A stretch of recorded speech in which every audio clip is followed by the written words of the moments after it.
I shouldn't have answered that call. It was 1:17 a.m., the neon sign above the gas station buzzing like it was tired of being awake, same as me. My coffee had gone cold 20 minutes ago, and my phone screen was cracked badly enough to split the unknown number in two. I almost let it ring out. Almost. "Hello," I said, hugging my thrift store coat tighter against the February wind. For 3 seconds, there was only silence. Then a man's voice, low and steady, slipped through the speaker. "You're late." I frowned. "Wrong number." Another pause. Then he said, "Not anymore." My hand tightened around the phone. The wind cut across the parking lot, sharp and mean, carrying the smell of gasoline and wet pavement. I looked up and saw it then, a black sedan idling across from Pump 4, headlights off, like it had been there longer than I had. My screen lit again. One new message. "Look to your left." Every drop of warmth left my body at once. I turned slowly and caught the outline of a man behind the wheel, still as stone. "Who is this?" I whispered. His answer came smooth and calm through the speaker. "Someone you just made a very expensive mistake with, Chloe." Before I could move, the driver door opened. He stepped out with the kind of calm that made the whole empty lot feel smaller. Tall, dark coat. No rush in him at all. The station lights caught the sharp line of his jaw, the expensive watch at his wrist, the eyes that went straight through me like he already knew every bad decision I had ever made. "Damien Russo," he said, as if that should mean something. Maybe it did. Maybe that was why my pulse stumbled. He stopped a few feet away and glanced at my phone. "You answered a call meant for someone else." Then his gaze returned to mine. "Now you owe me." My laugh came out thin and wrong. "I do not owe you anything." The words sounded braver than I felt. Damien glanced past me, toward the dark road beyond the station, then back at my face. "You picked up a line that was supposed to stay closed," he said quietly. "The people waiting on the other end do not like surprises." A truck rolled by on the highway, its headlights washing over us. For half a second before the night swallowed everything again, I took one step back. He noticed. Of course he noticed. "Get in the car, Chloe," he said, calm as winter. "Right now, it is the safest place you have." I looked at the open passenger door and hated that part of me was already measuring the distance. My apartment was 11 miles away. My pepper spray was in my tote, buried under receipts and a broken charger. My best friend was asleep and never answered after midnight anyway. The math was ugly. Damien seemed to read it on my face because his voice softened, just barely. "I am not the danger you need to worry about tonight."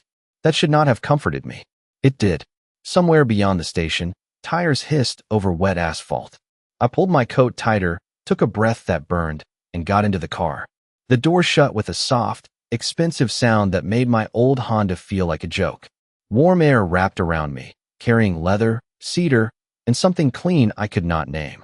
The dashboard glowed in quiet blue lines. No clutter, no noise, just control.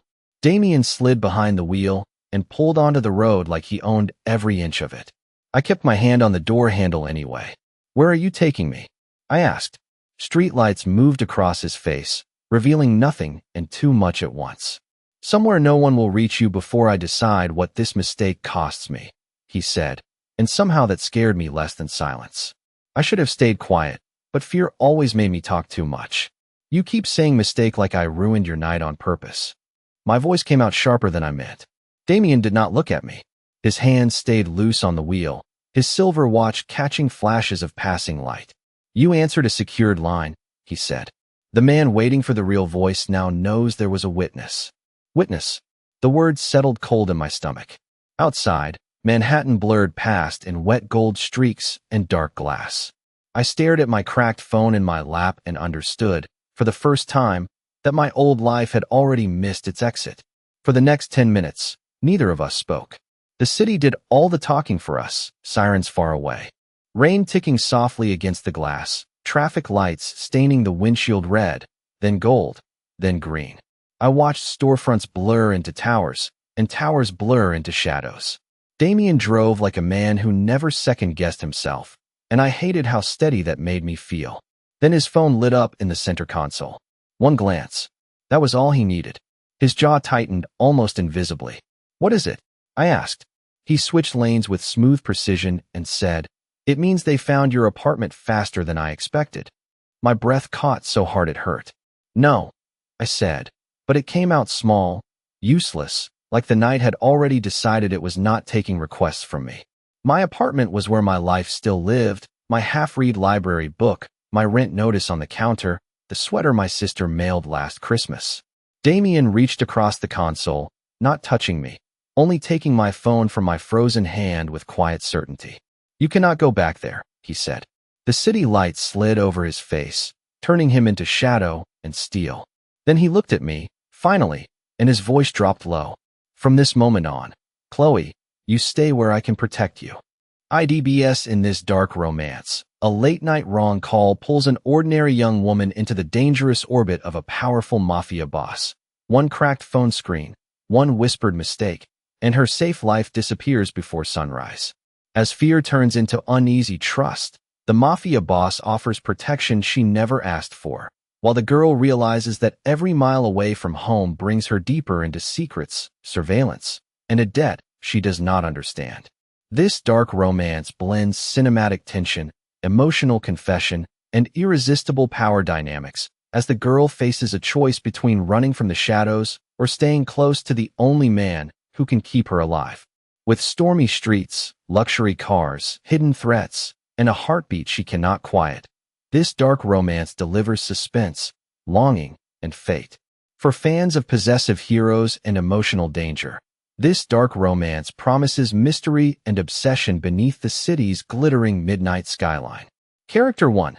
24-year-old white American woman, soft oval face, light brown hair, blue-gray eyes, thrift store coat over simple work clothes, front-facing portrait, realistic cinematic lighting at night, tired but resilient expression, no jewelry, no cartoon, no CGI, no illustration. Character 2.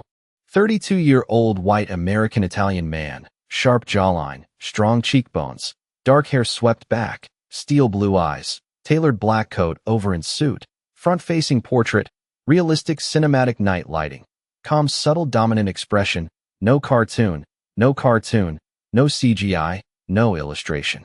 For a tense rooftop or upper-level structure parking scene overlooking the Manhattan skyline at night, wet concrete glowing under headlights and city haze.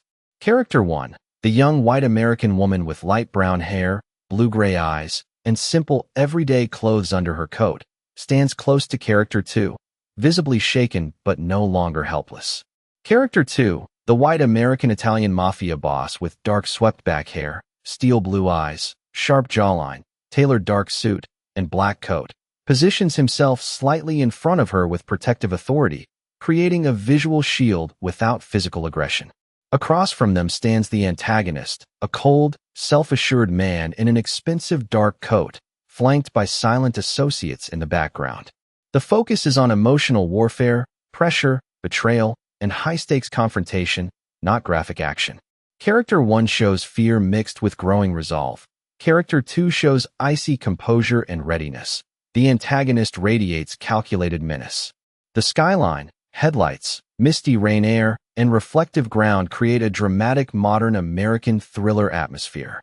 No fighting impact, no weapons emphasis, no gore, no text, no poster composition, no cartoon, no CGI, no illustration, realistic cinematic suspense, elegant blocking, expressive faces, premium film lighting, dark romance energy, ultra-realistic still frame. 1-2.